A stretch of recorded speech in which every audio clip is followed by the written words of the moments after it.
Place your bets, you jackwagons. Brad the Big Noise Evans here, joined by me and me only on the solo mission edition of the Fade 5 podcast. Lundy, who is still in Viva Las Vegas, will be rejoining me on the Friday edition of the show, but you want bets. And I give you bets. Let's go in and get after it. And first, as we always do, let's hop aboard the Hong Kong plus 100 odds or greater.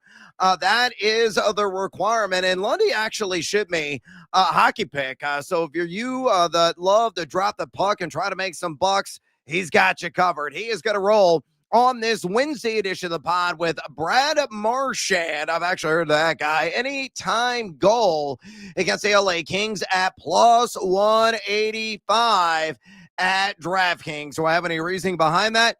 No, just trust Lundy. Again, Brad Marchand, anytime goal against the Kings at plus 185 at DraftKings. However, on Thursday Night Football, in a mammoth battle in Seattle, honestly, it might be the biggest Thursday Night Football game in that Island Games franchise's history. Not at all an exaggeration by any stretch of the imagination. I like Seattle, and I'm going to take them to the old spread. I'll take it up to minus 2.5. Now they're catching a point right now at BetMGM, so we get a little BB seduced by the juice there at a plus 110. The Seahawks, since week 10, numero uno in the NFL in EPA per play defense. Out of the middle of the pack offensively, and the Rams have one of the most outstanding and electric offenses in the entirety of the NFL. They are top 3 in EPA per play offense over that same 5-game stretch, but they're outside the top 12 in EPA per play defense. I think Seattle people have been really sleeping on this team. I think it beat you in variable ways, and I realized last week was a hideous, puke-inducing performance. Still got the win against Indianapolis in that field goal fest, but I think they're going to show up and show out on their home field. Rowdy and Raucous crowd always up there in the Starbucks City. So give me the Seahawks minus 2.5. I think they're going to win this game on a field goal boot, and if that does occur, I cash in at plus 110 there at BetMGM. With those bets on the board, it's time to get after it with another hashtag Tequila Thursday edition of the Fade 5.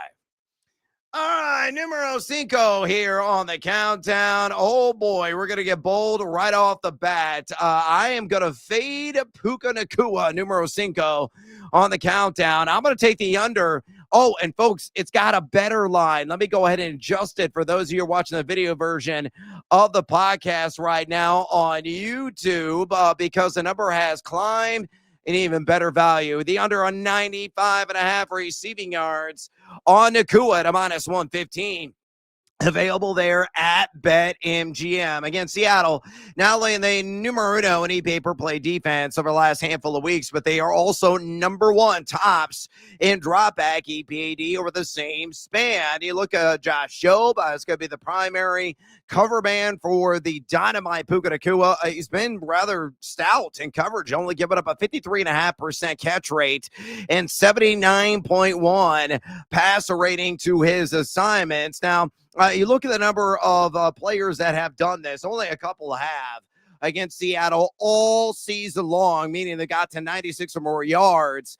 And Nacua was not one of them. Remember in the first matchup back in week 11, 7 grabs, 75 yards, no touchdown. Again, damn good effort for you PPR fantasy managers that are out there, but well south of the 95.5 number that is required here. And you look at Nacua, sure, he's averaging 9.9 targets per game. Yes, he's number 2 in total yak. Yes, he's number 2 in yards per route run, but may see some added attention with Devontae Adams.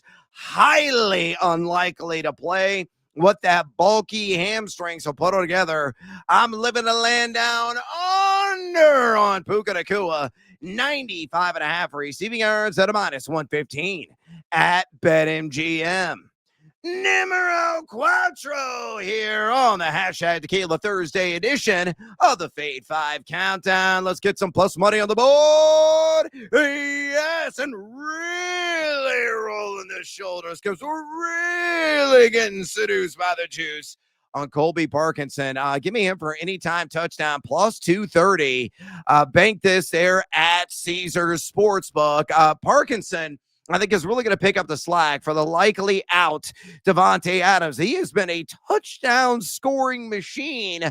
He has splashed six at least one time in 5 of his last 6 contests. I understand he's only averaging 3.2 targets per game, but he is number 4 in total red zone targets among all tight ends this year with 17, seeing 22.7% of the team's overall red zone target share. By the way, that's also top 10 among all plus-size targets. I'm sure he's only running 12.3 routes per game. That's 34.7% of the snaps played, but Seattle has been vulnerable to pass-catching tight ends. You don't believe me? Well, here are the numbers to back it up. They have allowed 6.5 receptions, 68 flat yards per game, and a handful of touchdowns, 5 to be exact, just to the tight end position. Now, in Week 11, the first matchup, he only had 2 targets. He only had 2 grabs. He had a measly 14 receiving yards, but he also had a touchdown. I think he's going to duplicate that effort.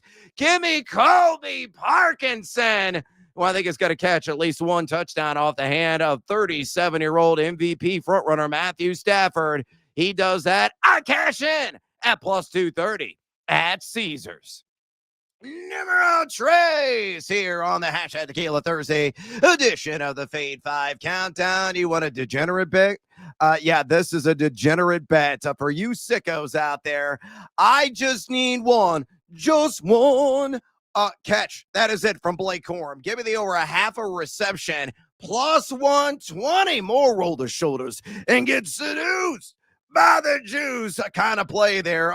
Bank this at BetMGM. You look at Corum, not exactly a busy man in the pass game. He's only averaging 5.1 rounds per game. That's 14.5% of his snaps played. He's got a measly, rather lousy 54.5% catch rate on the year. He's only done this, in fact, 5 times in a game all season, but he did do it against Seattle in that first match of Week 11. Had 2 targets in the game, caught 1 ball for 5 yards. All I need is a replication. All I need is for you to do the same damn thing, and we cash. And then look at Seattle. One of the biggest areas of vulnerability defensively, and they're few and far between, is in the short field of pass-catching running backs. The Hawks entering the week have allowed the most receptions, 80 in total, only to the running back position. That's 5.7 per game. So Kyron Williams on the over like 1.5 receptions, much more significant juice at minus money. So if you're looking for something at plus odds, ooh, yeah, getting even sexier return potentially. We just need one stinking grab from Blake Corum. So apply the stick'em, young man out of Michigan. Do so, and we cash in at plus 120 there at BetMGM. Hey, you want more bets? I give you more bets. Where? At my site. And it's absolutely free. TheGamingJuice.com. Go there, you jackals, and sign up for a free account. All of my fantasy football ranks for Week 16. If you're still live in your fantasy postseason, they're live on the site at quarterback, running-back, wide receiver, and tight end. The college football forecast from Matt Fortuno, Ben Wittenstein, and Nate Jacobson will be live on the site just really a few hours from now as the college football playoff gets underway on Friday in Norman, Oklahoma, between Boomer Sooner and Roll Tide. My guys got picks in that game and the 3 other opening round matchups in the CFP this year. Get it for free on the Gaming Juice. Got to ask me a question. Click Ask Brad. I can read all of my fantasy content there. Fantasy Flames is live for Week 16. I'm going to have my top props out a little bit later this week. Again, you can ask me a question, and I will get back at my leisure, at my convenience. Then click Ask Brad on the homepage and fire away. You get it all for nothing, because I do it out of the goodness of my own heart. So check it out. Again, it's free at thegamingjuice.com. Click, converse, and cash. ... Maybe. All right, numero dos here on the Hashtag Tequila Thursday edition of the Fade 5 Countdown.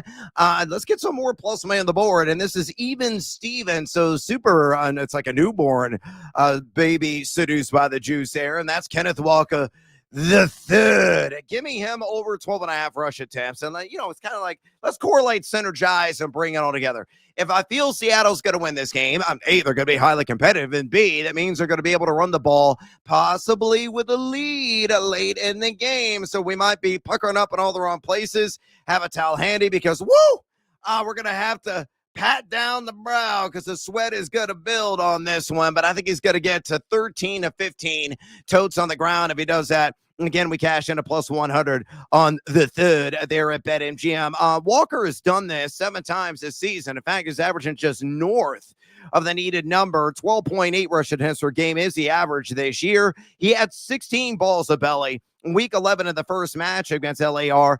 He's in a near 50-50 timeshare with Charbonnet all day, seeing 52% of the opportunity share.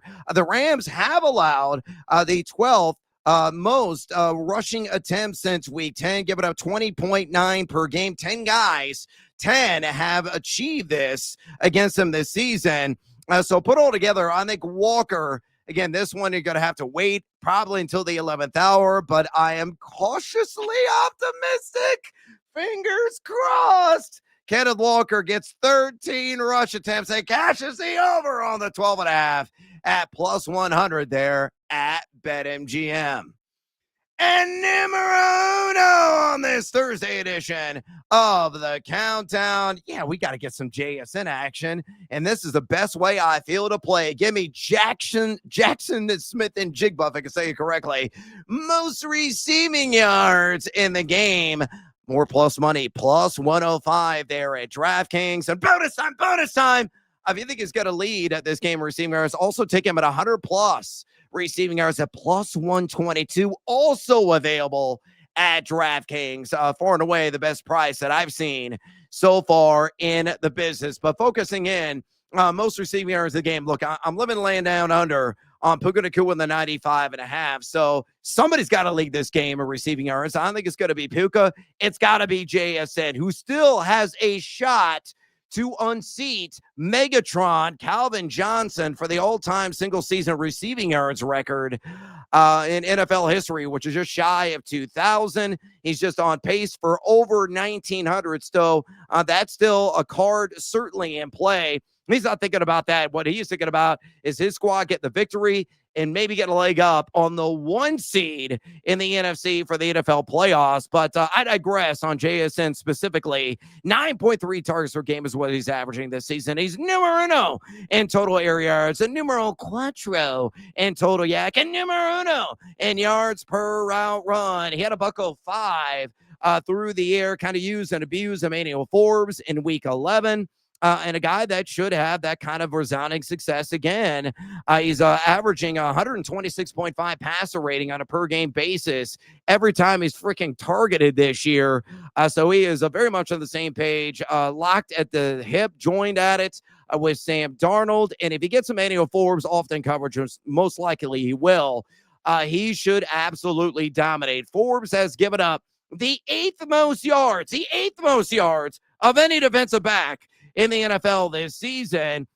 And on top of that, the Rams as a collective have allowed the 6th most wide receiver yards this year. So throw into that LA number 14 and drop back EPA defense, rather modest there since week 10. Love me some JSN to have the most receiving yards in the game, available at DraftKings at a plus 105. My top play on Thursday Night Football. But wait, there's more. It's bonus time.